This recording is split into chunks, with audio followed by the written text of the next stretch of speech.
informāciju. Mērķis ir izveidot zaļu lielveikalu, tas ir nosaucts kā green supermarket. Un te ir vizuāli parādīts, kā varētu izskatīties schematiski populārākais izniecības centrs Rīgā. Un ideja tāda likuma nosaka, ka visām publiskajām celtnēm, arī veikaliem, kā daļa elektrības jāsaka to pašiem. Un tad viņi uz jumta varētu uzlikt tos saules paneļus, šitos, tas nozīmē, varbūt tās arī mazs vēja ģenerators, kas ražot elektrību, kas ir vajadzīga priekš,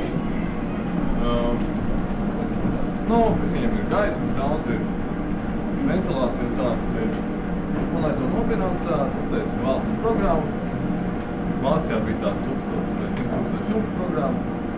Puses naudas dod eiro, tā kā puses naudas viņi iegūtu paši privātie līdzekļi. Un noteikti to, ka ir obligāti likumi tā jādara, jo likums ir jāpild. Tad tā lietas varētu aiziet. Un privātais būtu motivācija, viņi jau piešķirt nodokļu atlaidi.